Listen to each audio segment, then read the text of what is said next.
Hey, it's me, your girl Melipona, your favorite dating sim YouTuber, here to bring you the next installment of Chapter 2 of Tears of Themis. This one is called This Unbearable Love. I don't think I mentioned that last episode, but that's what it's called, This Unbearable Love. You can see it right here where it says This Unbearable Love. Probably gonna cut all of that out, but it's not like it really matters anyway because the world is just a bubbling cauldron of ennui, and you and I are just trying to do what we can to move forward and survive with the least amount of our sanity being depleted. Does it sound like I'm describing that we're going to play a romance game, or does it sound like I'm describing that life is a horror game? Who knows? So, moving right along here with the plot, we just found out that Marius von Hagen is a confirmed murderer. Just kidding. We're just gonna defense attorney represent him. And right now, Vin and I are gonna go check out what happened at the crime scene. So let's dive right in. The Manning Palace Hotel is situated beside the Stellis River, offering its guests a grand view. It is a famous resort hotel in Stellis.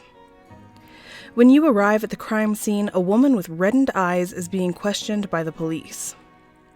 She must be Jen Mendoza, Estelle's secretary. You look through the police reports and use the photograph there to confirm Jen's identity.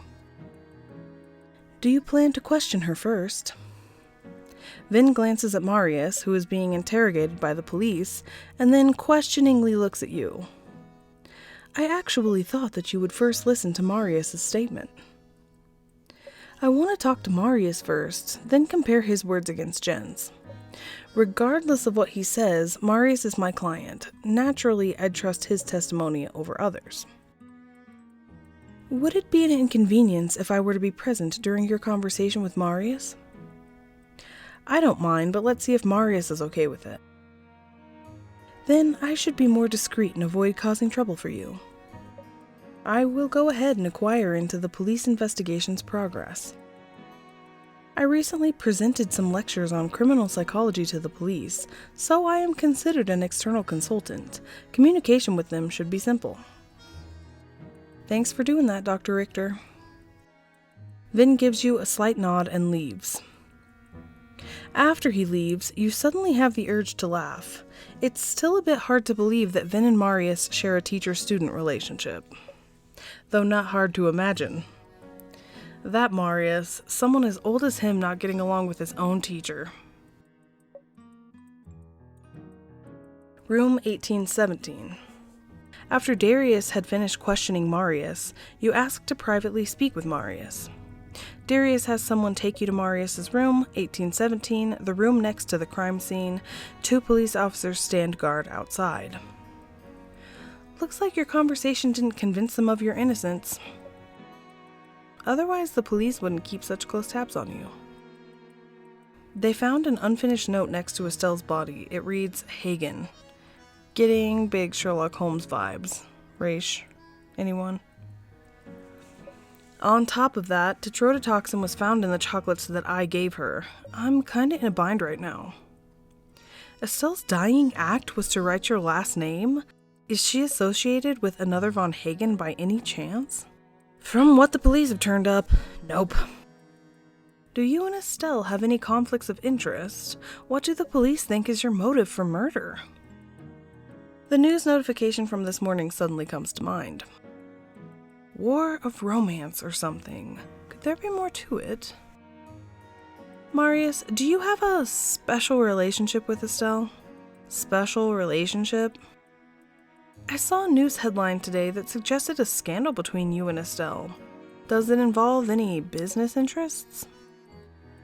What scandal? The one about a business marriage between our families? Marius looks at you in shock, as if it's the first time he has heard about this. His reaction puts you in an awkward position. That I also just happened to see it, so it's not true? Of course not. Estelle's family may be extremely wealthy, but they're still far off by our standards. And besides, my family doesn't believe in business marriages. Well, that's convenient. They only believe in marriages of love. But for the Marino family, this would have been a great opportunity to strengthen their ties to the Pax group. If she kept flirting with you, And if she fed fake info to the media, which damaged her name and reputation, then it's reasonable the police suspect you of murdering her. If you say it like that, even I'm almost convinced. It may be hard to invalidate such a claim. Have Pax's stock prices been stable as of late? How popular is this news? If there haven't been any losses... Fine. There was a bit of a clash between us, but no scandal or anything like that. Why didn't you say so in the first place? You didn't give me a chance to. You brought up the whole scandal thing. Or are you particularly interested in my love life? No offense, but I have zero interest. Somebody's lying. Let's get back to the case. Alright, let's question this boy. Why did you go to the banquet? Since you and Estelle aren't on the best of terms, why did you go to her banquet? Oh my goodness. Like I said, she hosted the banquet to celebrate Mode de Venus's victory at Stella's Fashion Week. She won by stepping all over Pax Fashion and Design, and she specifically sent me an invite. It was clearly a taunt. If I didn't go, that would give people the impression that Pax isn't graceful enough to accept defeat. Now that I think about it, I kind of regret it. Regret going? Regret getting her a present. If it weren't for that box of chocolates, then maybe none of this would have happened. I don't approve of her business methods, but I have to admit that she was a talented fashion designer. What a shame. What's this conflict of interest between you and Estelle? She runs Mode de Venus, a fashion design company that owns a premium women's clothing brand. 3 months ago, Pax Fashion and Design wanted to acquire Mode de Venus to reinforce our own product lines, but the acquisition never went through. Why did negotiations fail? Was your offer too low? No. We made a generous offer, but Estelle never intended to sell off her company in the first place. She feigned interest in acquisition talks, so the media hype would boost Venus's net worth and popularity to the forefront of the industry. As soon as negotiations began, she leaked it to the media. She only officially rejected our offer 2 months later. This acquisition was my first major undertaking since becoming president. Aside from the amount of company resources that went down the drain, she really put me on the board's frying pan. Maybe in the board's frying pan? She really fried my bacon, if you know what I mean. Why are you laughing about something like that? There's two sides to everything. Sure, Estelle put me in a bad spot, but some good came out of it. During the acquisition's planning, Pax Capital's operation manager leaked our base offer to Estelle. I took the chance to send him and some of our other elders on forced retirement. I wouldn't have been able to touch them if it weren't for her.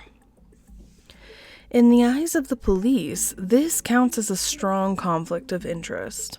You should prepare the official documents of you handling this internal issue. If you're tried as the primary suspect, you can claim that the acquisition failed not because of Estelle, but due to errors from Pax's internal staff. Well put. They should be readily available. I'll have my assistant send them over immediately. Marius takes out his phone and messages his assistant. Alright, let's look at reason for the gift. Speaking of presents, why did you prepare a gift for Estelle? I say gift, but I didn't plan on it. I got it en route to mock her. That collector's box of chocolates came with 12 pieces, each with an image of the fallen angel Lucifer carved on it. Lucifer? In Milton's Paradise Lost, Lucifer refused to serve Jesus and betrayed God and thus was cast to hell. Because of that, Lucifer represents pride from the 7 deadly sins. Were you mocking Estelle's arrogance and conceit when dealing with Pax, and that they would be her downfall one day? Correct on all accounts. You sure know your stuff. She screwed me over once, so it's only proper that I return the favor by giving someone chocolates. That's revenge served cold in Marius's book. I thought Estelle would immediately trash the chocolates, but she happily ate one right then and there. What a shame that she didn't get my message at all. Yeah, I mean, you have to know the entire fake Milton's plot of Lucifer, which isn't even accurate to the Bible in any way. And you also have to notice the Lucifer carved on the chocolate. I mean, it would be a less of a stretch to think you were just calling her the devil. So, I don't know. Marius got a wacky sense of humor, this guy. Revenge via chocolates and false biblical allegory. My kind of guy. Hold up. Estelle ate one of the chocolates I gave her at the banquet, and she was completely fine. Do you remember when she ate the chocolate? Just before I left the venue. It was probably sometime between 7 and 7:15 p.m. Alright, banquet, arrival, departure. How long was the banquet last night? According to the schedule on the invitation, it started at 6:30 p.m. and ended at 8:30 p.m. When did you arrive and when did you leave? I arrived at 6:30 p.m. on the dot and was probably the last guest to arrive. I gave the chocolates to Estelle as soon as I got there. I probably left around 7:15, right after Estelle finished her speech. Why did you leave early? I hate those types of business banquets, so I never stick around. I've also been working on a new painting. It was all I could think about at the banquet. I went straight to my studio after leaving the hotel. I heard you studied art at a famous university abroad. You got it. I'm a painter. How about I gift you one of my works as thanks for being my lawyer? I'm not your lawyer. I'm just temporarily helping you with the investigation. The Von Hagen family probably has their own group of lawyers. You should get one of them if you're headed to court. Miss, don't reject me so fast. This is the first time I've ever offered a painting to anyone. You really don't think I'm any good? Oh, I know he's just playing me. I know it, but it still would work on me. Your generosity is boundless, Mr. Von Hagen, but I am not worthy of such benevolence. I guess I'll have to seduce you with my handsome looks and endless wealth. Oh, what a shame for you, Marius. Alright, we've got 2 out of 3 key info. I don't know why I thought that was none, but it's 2/3. Before you left, who else was in contact with the box of chocolates aside from you and Estelle? Because the chocolates came from me, Estelle didn't drop them off with reception. Her secretary held on to them. Estelle opened the box herself when she ate one piece, and then she gave it back to her secretary. I have no idea if anyone else touched the chocolates. Alright, looks like we got them all. Got them. End questioning. As soon as you finish your conversation with Marius, Darius knocks on the door and enters. Marius, we should be heading back to the station. How about we do the whole subpoena later? Captain, you can't detain or subpoena my client without completing the appropriate procedures. The media is on their way to this hotel because of Mr. Von Hagen. If you want to check all your boxes, then we might as well settle in for the night. How could that be? Did someone leak information about the case investigation to the media? This isn't the time for chit-chat, Miss Melipona. Are you coming with us, or are you staying to collect evidence? There's no need for her to leave right now. She hasn't been to the crime scene yet. Maybe there will be evidence to prove my innocence. May I remind you that I'm only temporarily helping you with the investigation? You better hurry and contact your actual lawyer. Sure thing, Miss Melipona. I'll be sure to complete the appropriate procedures ASAP. You're still trying to make me your lawyer? Don't think I don't know what you're trying to say. Complete the appropriate procedures ASAP? Marius, quit. Before you can finish your retort, Darius handcuffs Marius. Captain Morgan! The handcuffs coldly gleam on Marius' gently slender hands. I mean, this is just an image of his painterly fingers, right? Oh my goodness! They make his hands seem even more slender. I didn't even read that part. I literally was just... Okay, yeah, my theory is coming true beyond my wildest imagination. Although you had rebuked him earlier, you have heard that he is a talented painter. Those hands are the hands of an artist. You find yourself somewhat apprehensive, unable to accept that he's the key suspect in a homicide case. However, Marius still wears a smile and appears fairly relaxed. By comparison, you look like a mess. Melipona, my family's wealthy, but I'd never use money to tip the scales of justice. So my innocence is in your hands. Darius takes Marius to the police station. His cavalier yet composed demeanor calms you down and helps you arrange your thoughts. Unexpectedly, someone calls out to you. Greetings, madam. I am Master Marius's assistant, Vincent Kim. Master Marius tasked me with gifting you a set of flats. Would you like to try them on? Shoes? Marius? Yes, it must be tiring to run about in high heels. Master Marius specifically ordered these. How does he know my shoe size? In a daze, you change into the flats with Vincent's assistance. Like you really need help changing shoes. Yeah, I really need an assistant to put my heels off and put some flats on. Your feet immediately feel less sore, and you feel much more comfortable.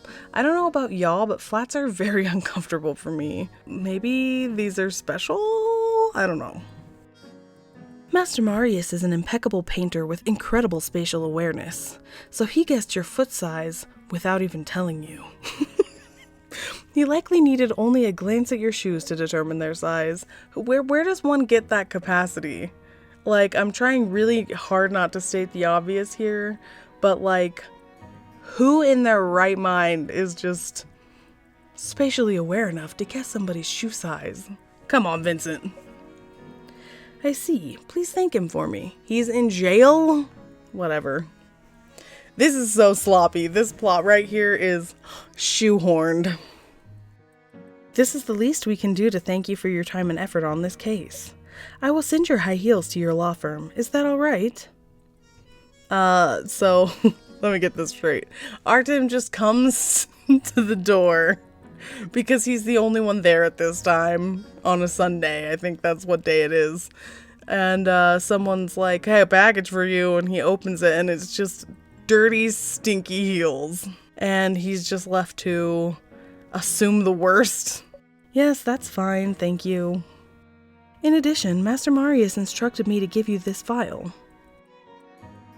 You take the file and open it to find documents that detail how PAX handled its internal malfeasance during the acquisition case. After the assistant leaves, Vin returns with the information he collected. Is something the matter? You do not look very well. I'm fine. I'm just a bit stressed. This is my first criminal case. Do not worry. Do you not have me to assist you? I dealt with many cases and suspects during my studies of criminal psychology. In a sense, these are experiences, are they not? You have more than enough experience, Dr. Richter. Thank you so much. Not at all. The police provided a copy of the lab report on the chocolates. The fingerprints on the chocolates and its packaging all belonged to Miss Marino, Miss Mendoza, or Marius. The analysis of the toxin found inside the chocolates is also included. However, we must wait for the official autopsy report. Going forward, we will have a police officer accompany us whenever we interrogate witnesses or collect evidence. Lab report on the chocolates obtained. How about you? Did Marius provide any useful information? Marius said that the chocolates were always kept with Jen Mendoza, Estelle's secretary. Before Marius left the venue at around 7:15 p.m., Estelle ate a piece of chocolate. You mean that when Marius left, the chocolates were yet to be poisoned? That's right. Based on the information at hand, your guess may very well be correct, but it is not solid enough. That was a rough chapter. I cannot be the only one who is just like feeling like these characters are just put into this situation very haphazardly. I don't know. Let's press on.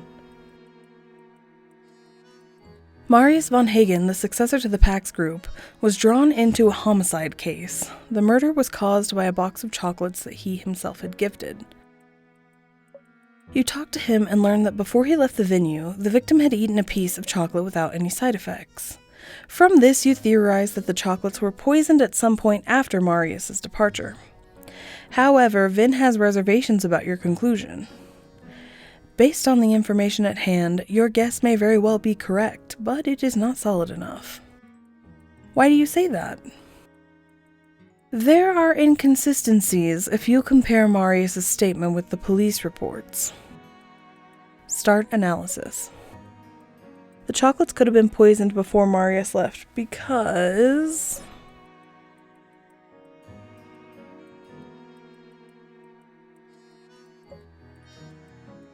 Connection found.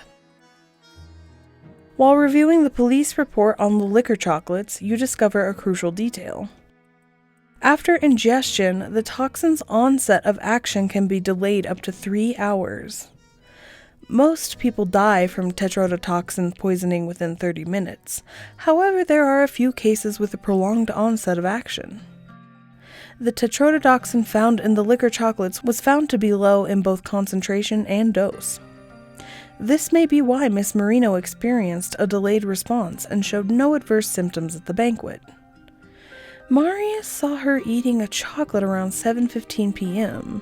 Adding 3 hours to that, Estelle likely would have showed symptoms of poisoning by about 10 p.m. at the latest. Remember what Captain Morgan said about her time of death? It was sometime between 9 p.m. and 2 a.m. We cannot exclude the possibility that Marius' chocolates were poisoned from the beginning. End analysis. Onset of action aside, the lab report states not all the chocolates were poisoned. Excluding the 2 chocolates that Miss Marino had eaten, only 7 of the remaining 10 chocolates contained toxin. So, if we include the poisoned chocolate that Estelle ate, tetrodotoxin was injected into a total of 8 chocolates? Correct. In addition, the police found pinholes in the remaining 7 chocolates. That means the killer used a syringe to inject toxin into the chocolates. Yes, as of now, this case has 2 points of interest. What do you think they are? The first one is... why aren't all the chocolates poisoned? Why didn't the murderer poison all the chocolates? 4 out of the 12 chocolates are intact. That means Estelle only had a 67% chance of dying. Or 2/3. The murderer's plans would have failed if Miss Marino shared the chocolates with other guests, or if she consumed a piece that was not poisoned. Even supposing that the murderer was maniacal and cared not for others' lives, they would still have to ensure the death of their target. Therefore, the first point of interest is why only some chocolates were poisoned. The other point is the syringe used by the murderer.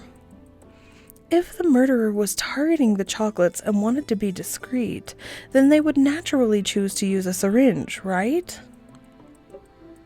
Yet, how did the murderer know that Marius would gift those chocolates to Miss Marino? Oh, right.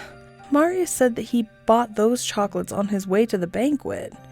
This means that no one would have known beforehand, and no one could have prepared to poison the chocolates in advance. If the chocolates were not the target, then what kind of person would carry a syringe on their person?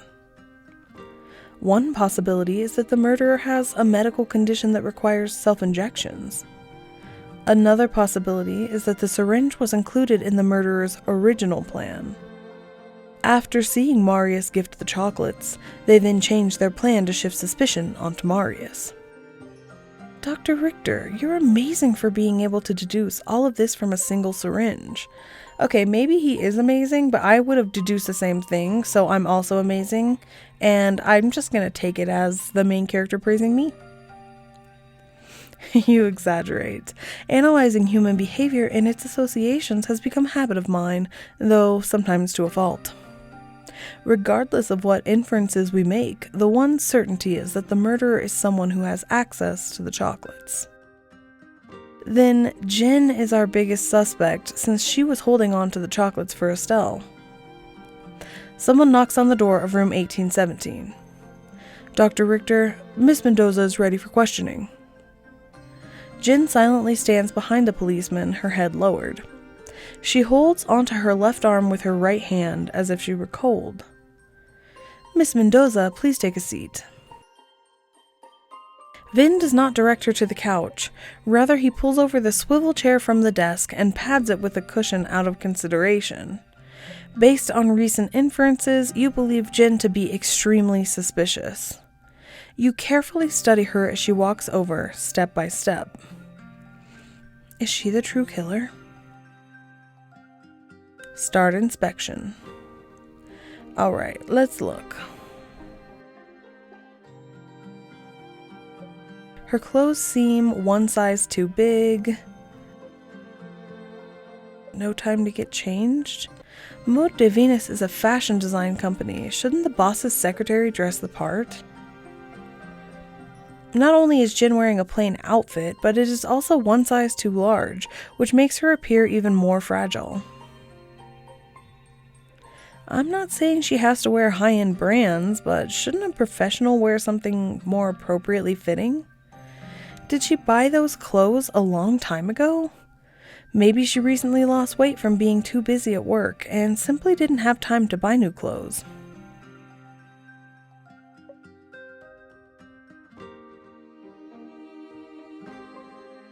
The rashes on her forearm and the back of her hand? An allergic reaction? Is she allergic to alcohol? Last night's banquet definitely had alcoholic drinks, and Marius' gift was liquor chocolates. Did she come in contact with alcohol when injecting the toxin into the chocolates? You take another look at Jen. The rash on her arm is quite large. If it was just the alcohol displaced by the syringe, it shouldn't cause such a large rash. She likely didn't drink at the banquet unless she didn't know that she was intolerant to alcohol. I should ask Jen about this.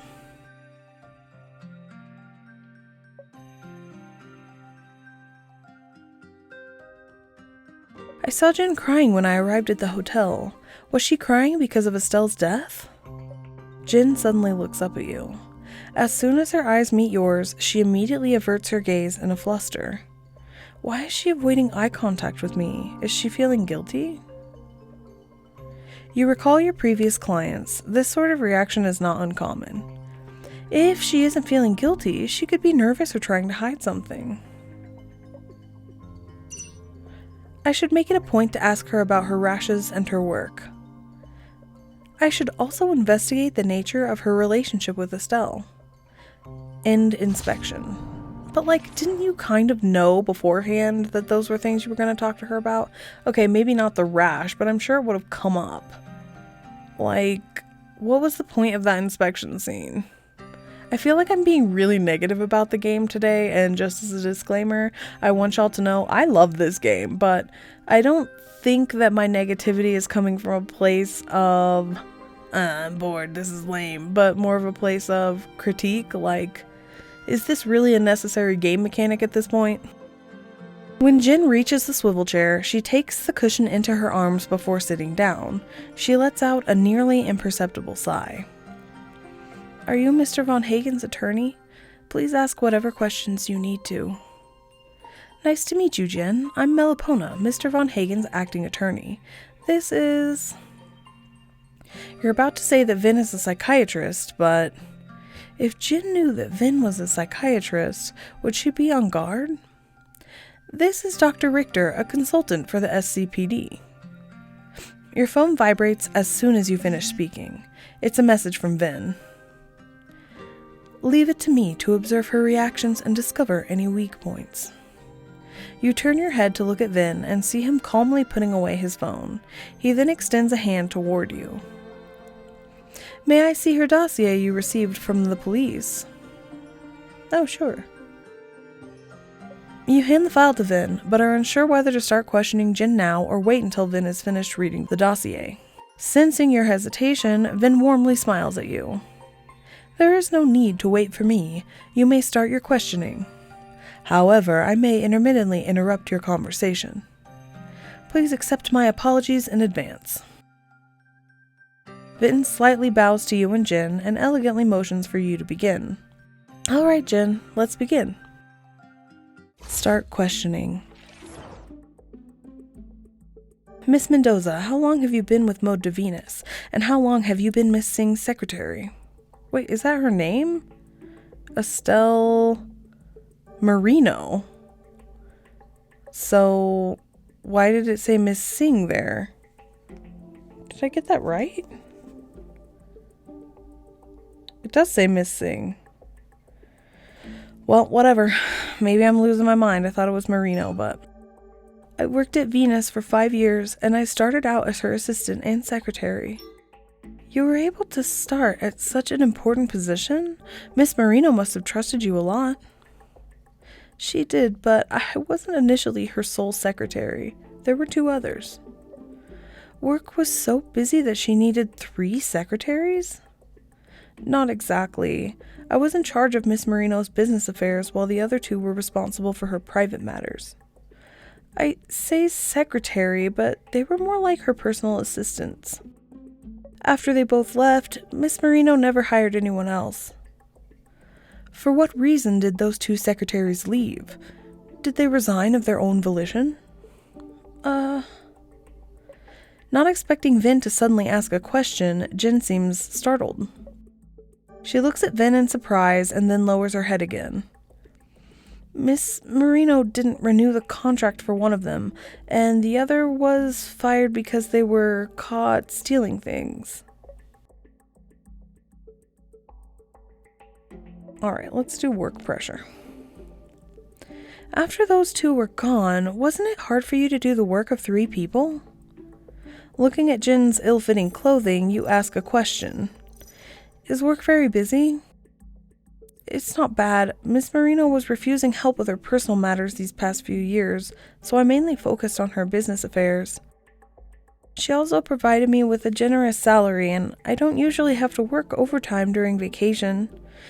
It's not a bad job even when it gets a little busy. How did the banquet go last night? It went well. We didn't expect Mr. Von Hagen to come, though. You didn't expect him? Were you not the ones who invited him? We did, but you probably know about Pax's failed acquisition of our company. We also beat Pax Fashion and Design to win first place at Fashion Week, so... Miss Marino sent the invitation as a taunt, so none of us expected Mr. Von Hagen to appear. Did Marius' sudden appearance affect the banquet in any way? Not at all. Miss Marino just thanked him for coming at the end of her speech. When we were having a toast, she brought up his name and especially ate 1 piece of chocolate. Miss Marino wasn't worried about what others would think about their relationship when she ate Marius' gift chocolate? Or was it intentional? Was your company responsible for propagating relationship rumors between Miss Marino and Marius? No, absolutely not. Miss Marino would never do something like that. Yes, Miss Marino used the acquisition to increase the value of her company. However, she would never treat marriage as a game. She ate some chocolate to prove to her business partners that there wasn't any bad blood between us and Pax. Chocolates are indeed a commonly presented gift at such business receptions, and they do not necessarily carry any hidden meaning. Hearing Vin's explanation, Jin lets out a sigh of relief. Her tense shoulders finally relax. Initially, you didn't understand why Vin stopped pressing Jin. However, you understand after seeing Jin's reaction. It may be difficult to obtain information if we keep someone in a vice grip. Dr. Richter is experienced at handling the flow of interrogation. Guess the media makes mountains out of molehills for the views. That's right. Jin, why do you have that rash on the back of your hand? Is it serious? No need to worry. It's just an allergic reaction. It will be fine after some medication. That's good. A coworker of mine is allergic to mushrooms, and their entire body hurts and itches from them. I can't imagine how it's like. I'm allergic to chocolate. If a server with a chocolate tower didn't run into me last night, I wouldn't be like this. Allergic to chocolate? That's the first I've heard of it. It's uncommon. I get rashes if I eat or touch chocolate. The first time it happened was when I was a child. I ate a lot of chocolate and had difficulty breathing. It was dangerous. That's why I usually try to avoid contact with chocolate.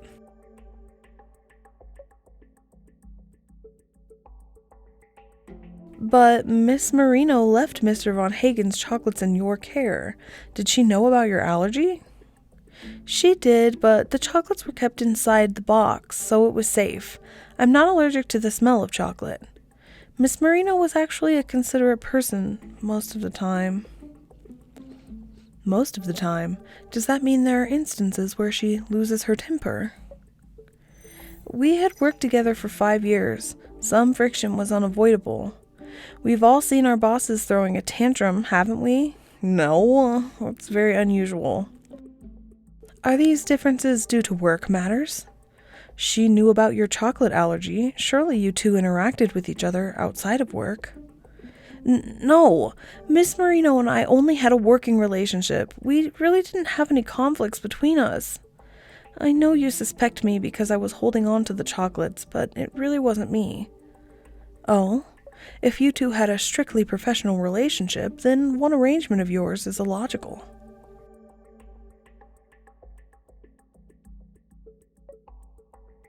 Generally speaking, secretaries and their bosses will reside in nearby rooms while traveling to facilitate work matters. Why was Miss Marino on the 18th floor while you were in room 1713 on the 17th floor? The hotel was fully booked, so I put myself in the standard room on the 17th floor.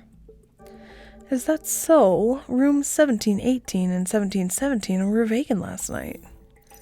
When you were reserving Miss Marino's room, why did you not select a room on the 17th floor? Is there anything special about rooms on the 18th floor? The rooms on the 17th and 18th floor are the same price. Given Miss Marino's financial status and reputation, I do not believe she would care for available discounts. There really weren't any open rooms when I was booking. Maybe people checked out later. What you say is a definite possibility.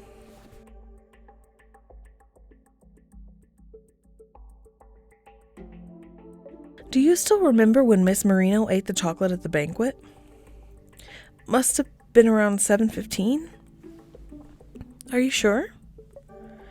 I am. We invited the Fashion Week organizer to give a speech at 7:20, so I was continuously watching the time.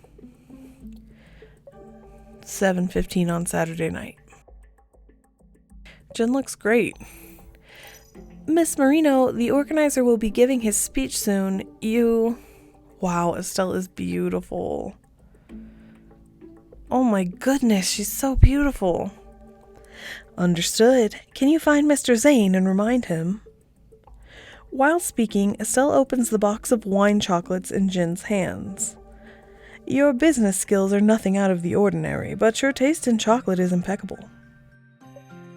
As long as you like them. I'll be taking my leave first. Please do enjoy the chocolates. With chocolate on her fingertips, Estelle looks around for a tissue. Marius suddenly comes over. Estelle is unsure whether to lower her hand or not, so it awkwardly dangles in the air. Luckily, a waiter comes by. Marius plucks the tissue from the dessert tray and hands it to Estelle with a smirk on his face. Thank you, Mr. Von Hagen. You must be a busy man. I shall not keep you.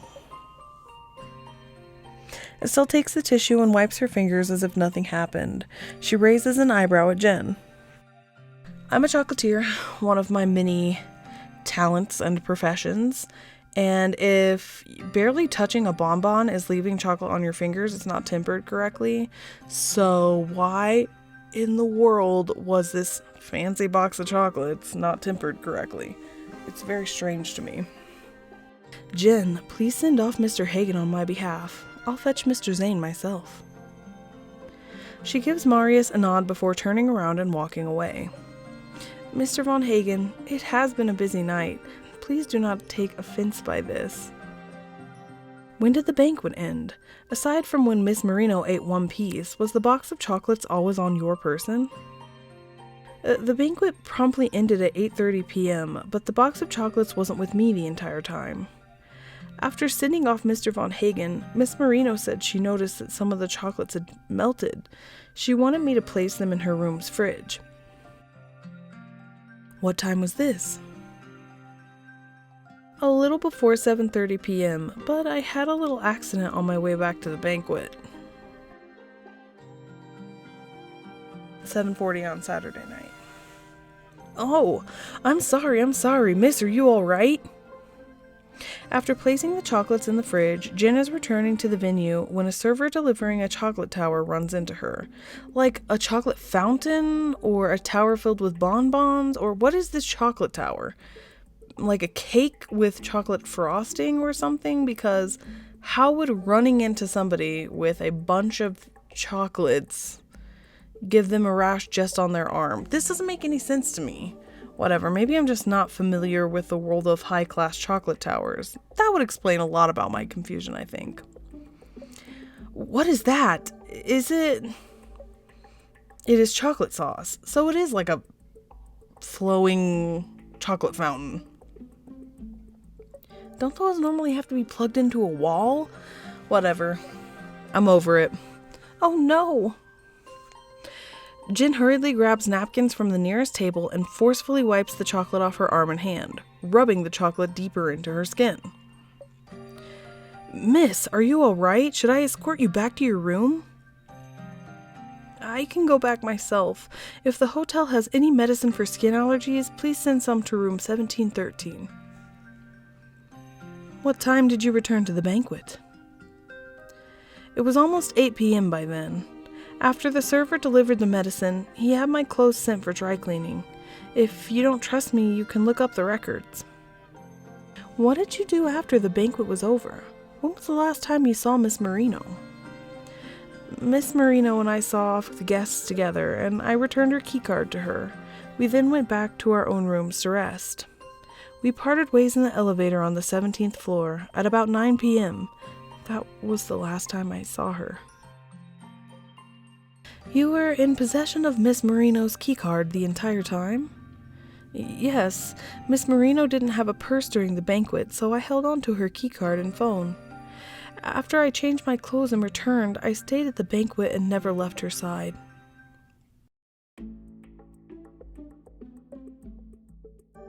Jen, I need you to confirm something. Aside from you and Miss Marino, did anyone else come in contact with that box of chocolates? Let me think. Jen lowers her head as if in thought. I've carefully thought about it. There was no one else. Only the two of us. Of course, I don't know if Mr. Von Hagen had opened and then resealed the box. End questioning. The police said you were the one who discovered Miss Marino's body this morning. Yes, an overseas textiles merchant suddenly needed to talk to her. It was about 7:40 in the morning. After the call, I went upstairs to find her. She didn't pick up her phone or the room's phone. She didn't answer the door either. You then sought out a hotel employee to open the door and found Miss Marino dead in her room. That's how it went. Okay, Jen, that's all the questions from me for now. Jen's testimony 1 obtained. As soon as the interrogation is over, Jen stands up and faces the police officer standing behind you all. May I go? Miss Marino's family hasn't yet been informed of such a massive incident. I have a lot of matters to attend to. Unfortunately not. Miss Mendoza, you're a key suspect in this case, so you need to come with me to the police station. It's not me. It's really not me.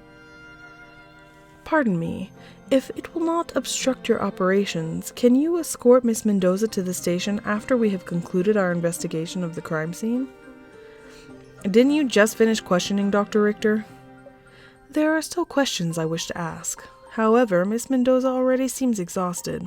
I would like to have her rest before we continue questioning. We should take advantage of this time. Vin looks at you, his eyes seemingly asking you to decide your next move. Sir, please let Dr. Richter and me use this time to investigate the crime scene. Understood, come with me. The policeman gestures for Jen to stay put. Miss Mendoza, please stay in this room. Do not wander. Jen dejectedly sinks back into the swivel chair and silently cries while hugging the cushion. As soon as you and Vin exit the room, you feel a warm breath on your cheek. Vin's gentle yet clear voice cascades into your ear. She just lied. Well, look at that.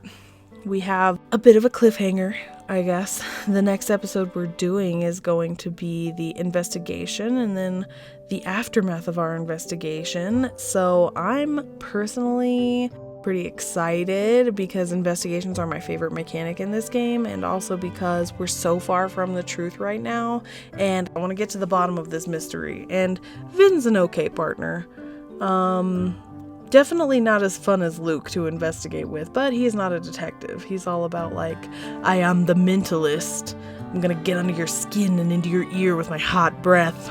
That's, again, Vin just has an air of creepiness to him that, I don't know, I kind of like.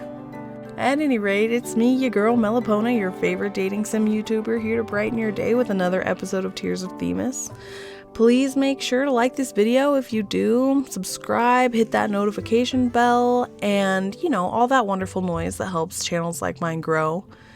And as always, this is the end.